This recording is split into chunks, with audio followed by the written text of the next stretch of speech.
July is a Wednesday. So I won't be here for that class. That's not next week. I will be here next week, but we'll have a 1-week break, and then we'll continue.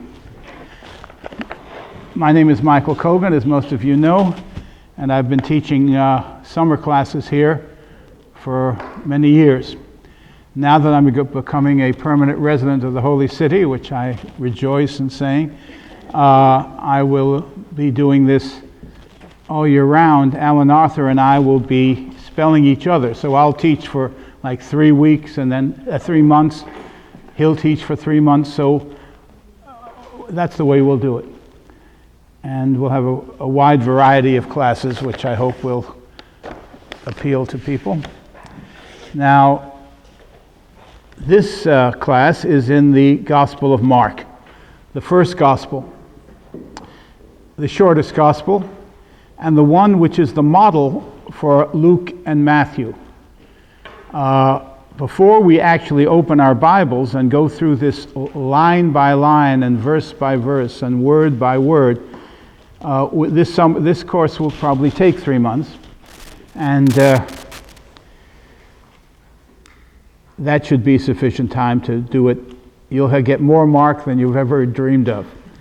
And really, I think that's the way to read any great text. And the Bible is the text that has shaped our civilization.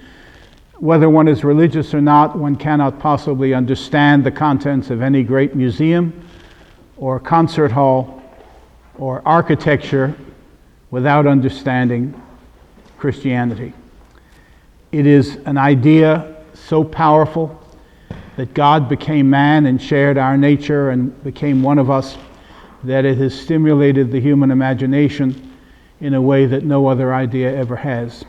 And it's produced our culture and our civilization. Art and music and every expression of high culture has for many years been shaped by this Christian vision. So to say it's worth studying is the ultimate understatement. Religious studies and anthropology have become very similar. If we study the culture of any people, you have to study their religion, because religion is that part of human culture in which the finite human being, the limited human beings that we are, limited in every way, except our minds and our imagination, which seeks out the infinite. And that's what religion is, finite beings seeking the infinite. Many people are content with the fulfillment they find in their immediate relationships, their loved ones, their families. Other people want more, so they'll sit in on town council meetings and get involved in the city affairs. Other people want more. They'll join some international organization to serve humanity, the Red Cross, the Friends of the United Nations, whatever, and get great satisfaction out of that and do useful work, working for peace and justice or whatever their cause may be for the poor. But some people, a lot of people, want to take one great leap beyond that, beyond those earthly categories. So you have your family, your town, your country. We vote, we get join political parties, want to serve the nation, the international community through those organizations, but then one giant leap into the cosmos, into what was once unknown, and in a sense still is, the infinite life itself, whatever that may be. And we give that a name and we call that God. And we in the West personify that as a loving, caring parent who responds to our entreaties. And actually, and this idea may be the great and outrageous idea on which religion stands or falls, we can change God's mind. The one who actually holds the planets in his hand will hearken to our prayers. What an idea. It's as if human beings go up to the top of a mountaintop and scream into the blackness of the night, I matter. I'm important. I'm a child of God. It's just as likely that our lives have no more meaning than that of palmetto beetles. which we love and honor. They were here before we were and will be here after we're gone. But just scurrying over the surface of the earth, our lives could be just running errands and keeping appointments. And for a lot of people, that's what they are. They never have the higher thoughts. But for those who want something more, who ask the question of meaning, what does it mean? I have these few years here. What am I going to do with them? How am I going to spend them? And not just spend them, live them deeply so that I matter. To affirm the reality of God is to affirm that every human being matters, because our religion claims that his eye is on the sparrow. Not a sparrow falls that he doesn't see. I say he, of course, but God is obviously beyond gender. That's just a quirk of our language. So we finite beings have the capacity of God consciousness. That is what Schleiermacher, great liberal Protestant theologian, when he wrote in 1799 his book on religion and then a book on Christianity, he said, that is our original blessedness, our God consciousness, that we seek the infinite, we seek meaning, we seek the answer to questions. That's what the word Israel means. Yisrael, God wrestler. What a term. We know the story of Jacob wrestling with whom? It doesn't say. Sunday school teachers say an angel. It doesn't say an angel. When the Bible is vague, it wants to be vague. It says Jacob was left alone. So he's wrestling with himself, his deeper self, his higher self. Because God is always revealed in the Bible, or frequently, either on a mountaintop, the infinite beyond, the holy other, or in a cave, the infinite depth. Interesting that the infinite depth of the human is analogous to the infinite heights of the universe, because it's in that depth that we get that premonition, that sense, that hint of immortality, of the eternal and unchanging in this world of change. Jacob was left alone. He wrestled with himself. And then it says, a man wrestled with him until the break of day. A man. So religion involves wrestling with other human beings for meaning. We're not isolated beings, despite what some politicians try to tell us in election season. We're part of a community, and we need that community. We care what other people think of us, and we care how we can serve other people. And the happiest people are the ones who put others before themselves. The sure defeat of happiness is to wake up in the morning and say, what can I do to make myself happy? If you want to be happy, what can I do to be useful and make a difference? So Jacob is wrestling with a man, himself, and with another. They asked Jesus, what is the great commandment? And they expected he'd give one of the 10, but he didn't. He said, love the Lord thy God and thy neighbor as thyself. Because there's no right answer to the wrong question. There is not one, there are two. There are many people in the world today who love God. Osama bin Laden, while he was alive, would pray on his knees 5 times a day. That's a hell of a lot more than I do. But he had no regard for human life.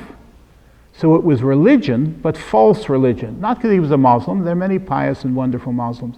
But because human beings meant nothing to him, apparently.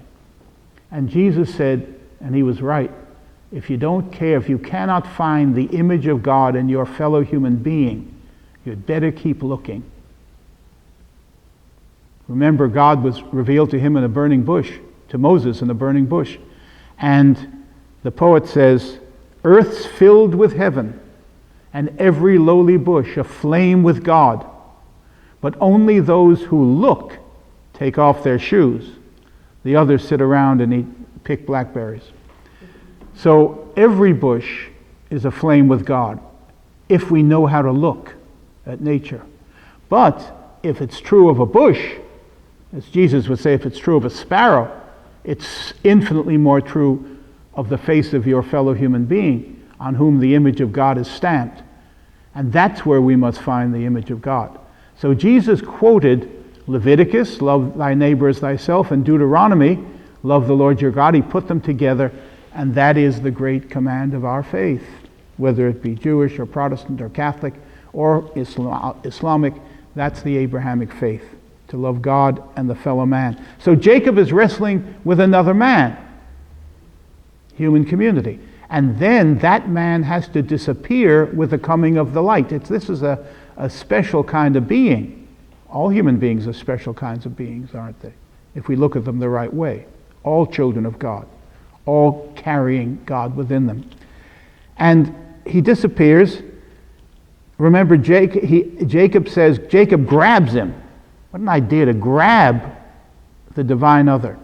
I won't let you go unless you bless me.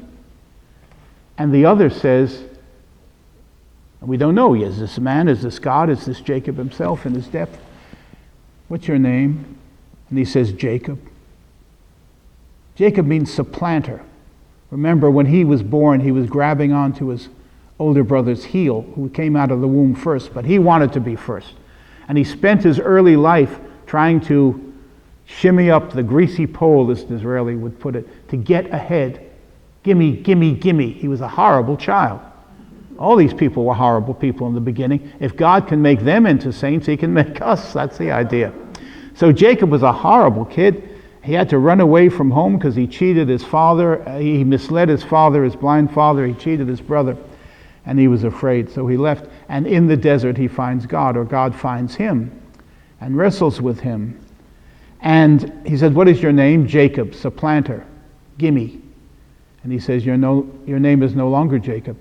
Your name is Yisrael, Israel, God wrestler. For you have wrestled with God and man and have prevailed. Now the Hebrew is very vague. Hebrew is a terrible language for philosophy. German's the language for philosophy. It's precise. But Hebrew is great for poetry. So that sentence can mean you've wrestled with God and man, or you've wrestled with God or man. You decide who I am. Because Jacob then says, okay, I told you who I was, Jacob. You changed my name to Israel, because the real human being is a God wrestler. The human being who acts on his uniquely human capacity spends his life wrestling with the ultimate questions of meaning. That's what God wrestling is. What should I do? What am I doing here? How can I serve? How can I be of use? How can I use these few years I have? That's God wrestling. And anyone who does it is Yisrael, is Israel. They're Christian Israelites and Jewish Israelites and Israelites who probably aren't even believers, but the question of meaning is central in their lives. So Jacob doesn't get an answer.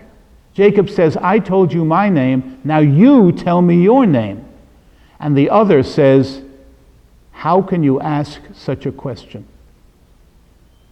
That's how I would translate the very complex Hebrew response. How can you ask, to what end do you ask this question? And he disappears. But he blesses him for asking the question.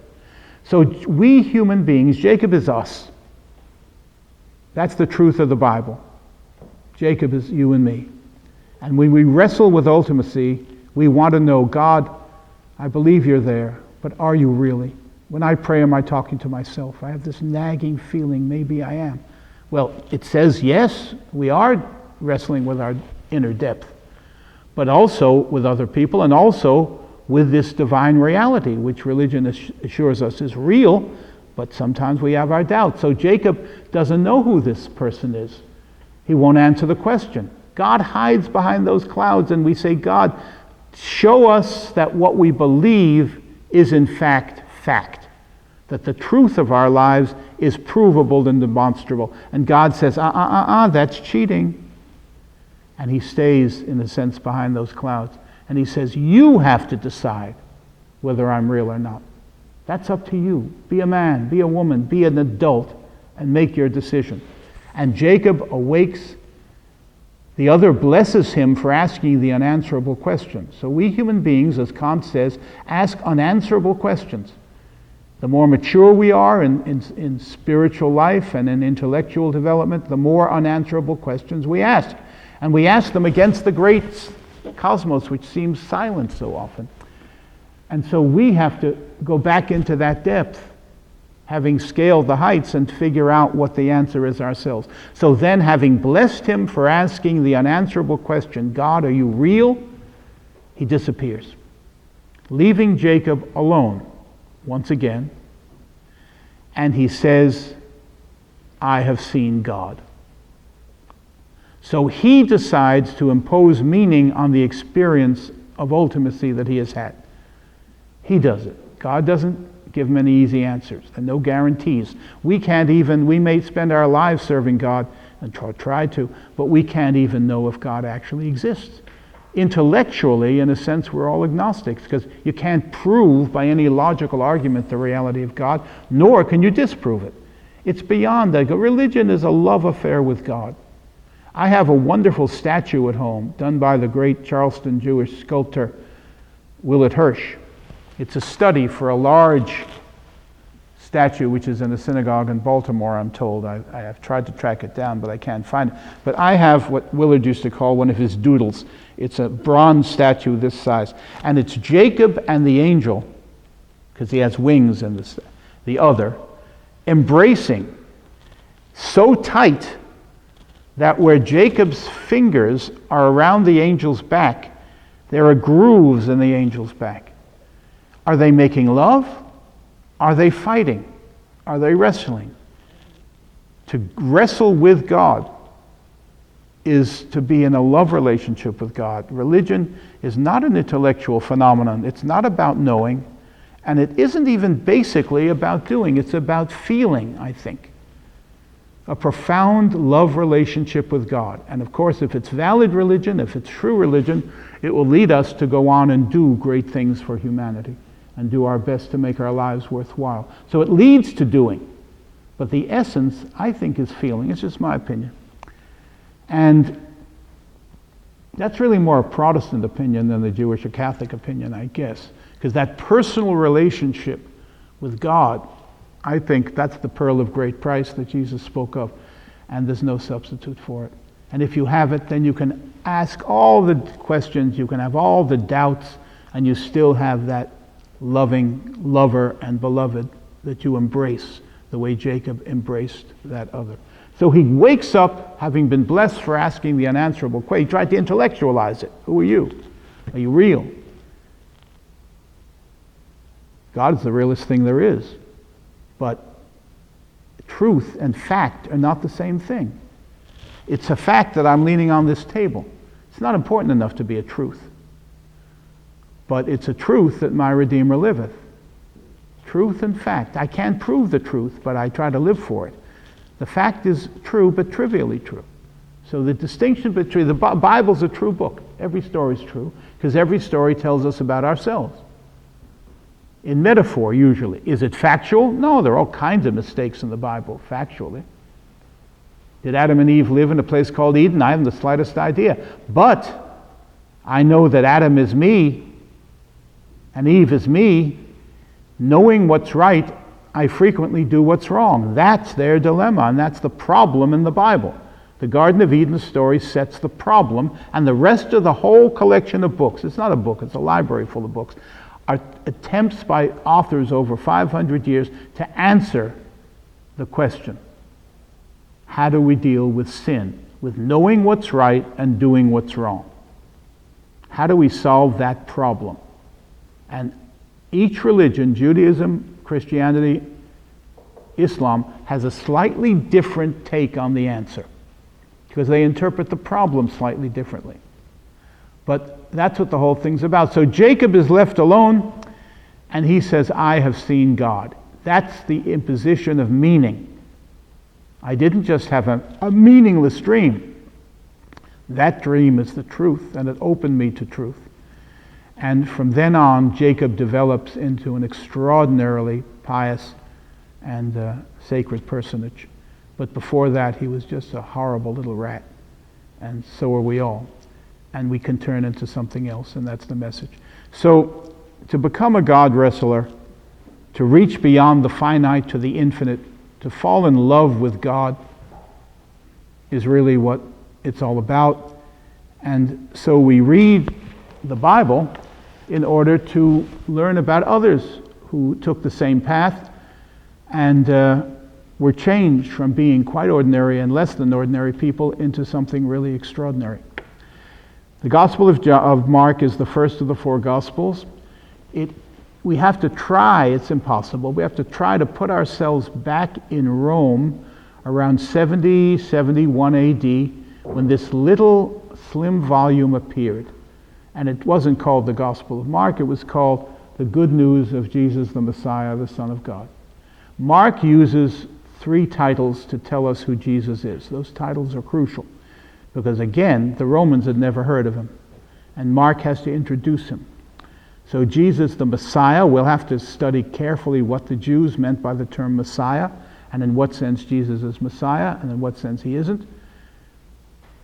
The Son of God, a very interesting idea, to say the least. What does it mean to be the Son of God? I mean, every Christian knows Jesus is the Son of God, but they never define it. Does that mean he is God, comma, the Son, part of the eternal Trinity? Well, that certainly wasn't known to Mark. Does that mean God had a child one day? No, it's much deeper than that. What does it mean that he is begotten of God? We'll study that. Jesus the Messiah, Jesus the Son of God. The term Lord is sometimes used. What does this mean? And there are other titles. Mark introduces him to us. Oh yes, the Son of Man.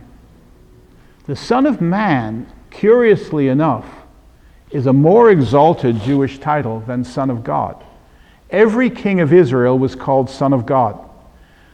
Every ancient people believed that their kings were either gods, Pharaoh was a god, or a son of God, king of Mesopotamia, king of Babylonia. Now Abraham came from Mesopotamia, later called Babylonia, and the Jews took much more from the Babylonians than the Egyptians. So their king was not God, of course. Well, in a sense, God, the eternal God of heaven, was their king. And when they wanted a human king, Samuel, the prophet, the last of the judges, said, "You guys are all wrong. We have a king. But we're a nation, we Jews, but we're not a political nation. Our king is God Almighty. You appoint a human king, and you're insulting him. You're taking away from your faith in God." And the elders of Israel said, "Look, Samuel, you're a very holy man. You talk to God all the time. But the Philistines are taking over our country, the country God gave us. And they have a human king who can call out the Philistine armies. We need a human king who can do that with the armies of Israel. All we have now are local judges of each tribe, and they can't call out a national army." So Samuel went out and picked Saul. Why? It said he was the handsomest young man in Israel and 1 head taller than anybody else. He looked kingy. Well, it was a big mistake. He was a manic depressive. He started off well, but ended in disaster, and the Philistines controlled almost the whole country. And then, of course, David replaced Saul, and in the year 1000 BC, which students are grateful for because that's an easy date to remember, David started the Davidic monarchy in 1000 BC after 20 years of Saul's reign, and he turned out to be an incredibly great king, at least in his public life. His private life wasn't much, but his public life was great. You can say that of a lot of politicians. Well, Son of God then, oh yes, when David was inaugurated, they didn't crown him, they poured sacred oil on his head in the temple. And the choir, the psalms that we read for our own spiritual edification, were all set to music. You can see musical notations and what instruments are to be played. And each one was for another occasion. The second psalm was the inauguration psalm. And the choir in the temple sang it when the sacred oil was poured on the king's head. And what does it say? "You are my son, this day have I begotten thee." We're introduced to Jesus at his baptism with those words. So Mark is saying Jesus is the true king of Israel. Now, does he mean the Jews, or does he mean the new Israel of the church? Or both? We'll have to study that. But Son of Man is a much more exalted title. We find it introduced in the sense in which Mark uses it, not in Ezekiel, where all it means is a human being. God calls the prophet, "Listen, Son of Man, get up on your feet. Son of Man, preach the truth. I'm God, you're a son of man," meaning just a man. But by the time the term had reached the book of Daniel, the last book of the Old Testament, 165 BC, it had taken on a totally different meaning.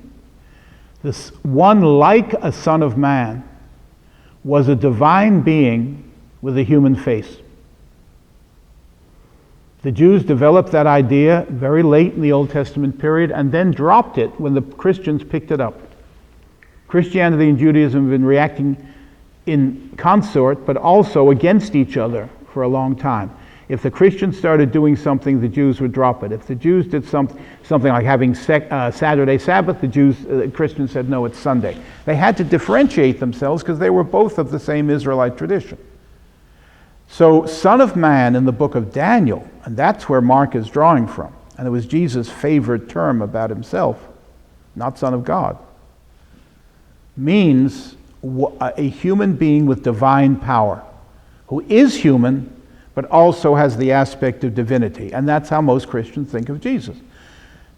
Son of God, although it sounds to our modern ears more exalted, isn't. All it means is King of Israel, really.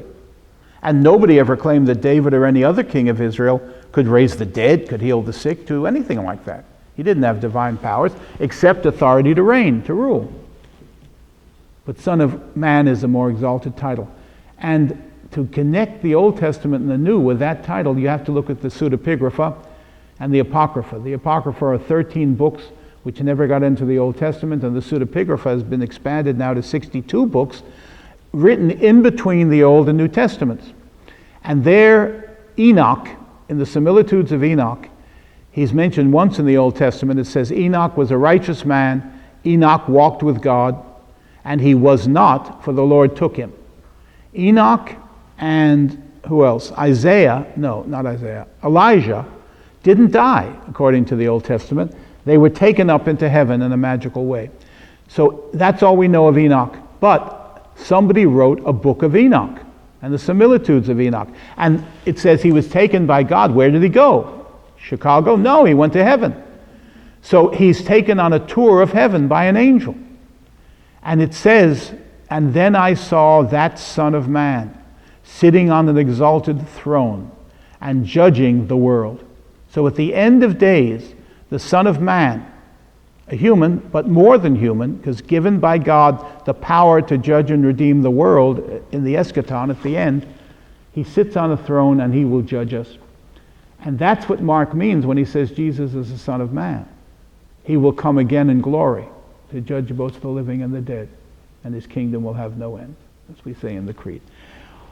All right, so he introduces us to Jesus with three titles: Son of God, Son of Man, Messiah. Messiah and Son of God are virtually interchangeable, although Son of God also had a Gentile meaning. The Jewish meaning was King of Israel with no supernatural suggestion. But the Gentile meaning that the Greeks sometimes used was a divinized man, a man who was given the power of the gods sometime in midlife. Caligula claimed that. Many emperors did. And we'll study their meaning too. So, and Mark, of course, being a Jew, all the writers of the New Testament, with the exception of Luke, are Jewish. But he wrote in Rome, and he had absorbed a lot of the Greek-Roman religion, so that he probably means both the Jewish and the Gentile. Gentile simply means non-Jewish. Both the Jewish and the Gentile meanings of Son of God. But we'll study that. So one has a divine aspect to it, the other doesn't. All right, with that background, let's start. The next 2 weeks, I think we're going to be looking at these sheets before we open our Bibles. We've got to know who the players are. Now, I'm not rushing this course. I come when you can. I hope you can come every week, but if you miss a week, you just pick it up next week. I'll do a little review at the beginning of each course. Suppose I were to keep this class from noon to 1:15. Would that be difficult for you? If you have to leave at 1, leave quietly. But I think an hour and a quarter is the best length for a class, and we want to cover a lot of material here in the next 3 months. All right. Look at the first sheet. Jewish sects at the time of Jesus. Everyone mixes up the Sadducees and the Pharisees. When the New Testament was written, the Sadducees had disappeared. Only the Pharisees existed. Out of the Roman wars of 65 to 70 AD, only two Jewish sects survived. The Pharisees, who became the modern Jews, and the Nazarenes, who became the modern Christians. The Essenes and the Sadducees were wiped out in the Roman wars. So let's look first of all at the Sadducees. So my point is the New Testament was written, and very often the villains are the Pharisees. And they don't, because they are the ones arguing with Jesus. Jesus good, Pharisees bad. Everybody knows that. Well, what they know is a lot of bunk. Because there were 7 different schools of Pharisees. Pharisee means, it's Hebrew perush, commentator. A Pharisee, and they later developed into what we call rabbis, teachers of Israel, were people who devoted their lives to studying the biblical text and interpreting it for the people. How do we take these lines in the Bible and apply them to the daily home life of each Jew? That was the question of the Pharisees. It was also Jesus' question. There are some scholars who think that Jesus was a liberal Pharisee. There was a famous Pharisee called Hillel, Hillel, who was the leader of the liberal Pharisees, whose teachings are virtually the same as Jesus. And he came a little earlier. Jesus is drawing on Hillel, although he doesn't give him credit. Hillel was asked to sum up Judaism al regal achad, according to one principle. And he said, what is hateful to you, do not do to your neighbor. The rest is commentary. Go and study. When Jesus was asked, he said, do unto your neighbor what you would have him do unto you. So Hillel puts it in a negative way. Don't do a bad thing. Jesus says, in the positive, do a good thing. I don't really see the profound difference. I was once asked to write a monograph on the two statements. I dropped this project because it seems to me their point is the same. So if Jesus had had run-ins with the liberal Pharisees of the Hillel school, he would have had no arguments with them. But he seemed to have had run-ins with the Southern Baptist branch of the Pharisees, with all their rules and regulations, and Jesus was very strong on morality, stronger than they. If you marry, if you have sex with the wrong woman who isn't your wife, that's a sin. But Jesus said, if you look at a woman with adultery in your heart, wow, that's a hard one.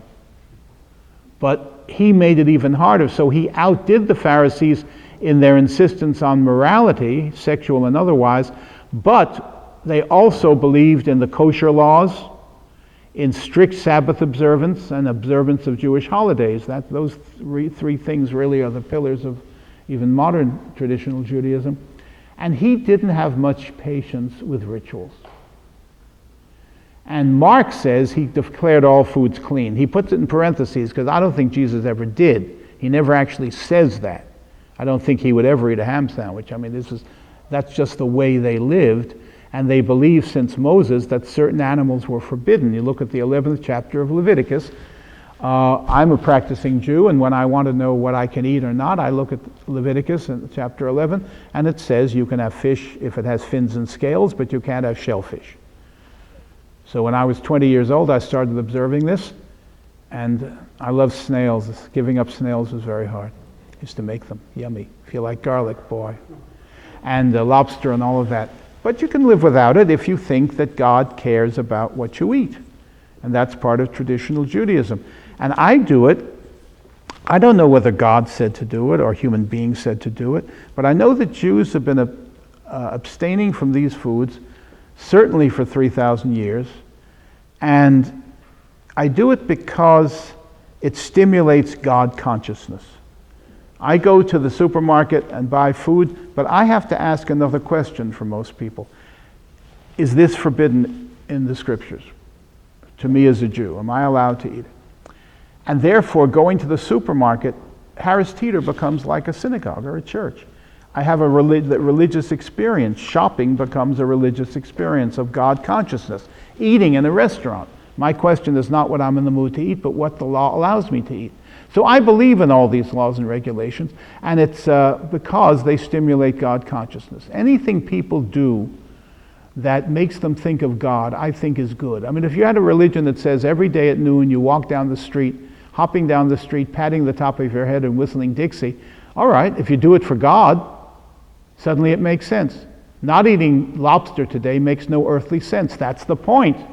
It's not earthly sense we're seeking, but something else. So I believe in these things. Jesus apparently was very weak on rituals, very strong on morality and ethics, and that was the religion he taught. And it helped Christianity to grow because Judaism was converting a lot of people. 1/10 of the Roman Empire at one point was Jewish, and they weren't born Jews. They were converts, people called God-fearers, that Paul addresses when he goes to synagogues. He says, men of Israel and God-fearers. That's not a redundancy. The God-fearers were non-Jews who attended synagogue. And there were a lot of them. But they didn't become Jews because they didn't want to go through the circumcision ritual. They didn't want to give up their barbecue on weekends, probably. They wanted to go to synagogue, but they didn't want the strict Sabbath observance in which Jews can't do this and can't do that on the Sabbath. So Christianity came along, had the Jewish morality, the same ethic, even stronger, but dropped the rituals. And it spread like wildfire because they didn't require circumcision, they didn't require strict Sabbath observance, and it had all the moral and ethical virtues of Judaism without the ritual law. Remember, the Jews were given a double law at Sinai, the ritual law and the ethical law. The ethical law, thou shalt not murder, thou shalt not commit adultery, thou shalt not steal. That's true for all human beings. But the ritual law, honor the Sabbath day and things like that, that's just for Jews who keep distinct, they say, they remain a distinct people who can teach the world about the moral side of the law only if they remain distinctive because of their ritual observance as well as the morality. But the rituals are just for the Jews, the morality is for everybody. I wrote a book called Opening the Covenant. The covenant was between God and his people Israel, the Jews. But Jesus breaks open the covenant to include all of you. So you can today be a Christian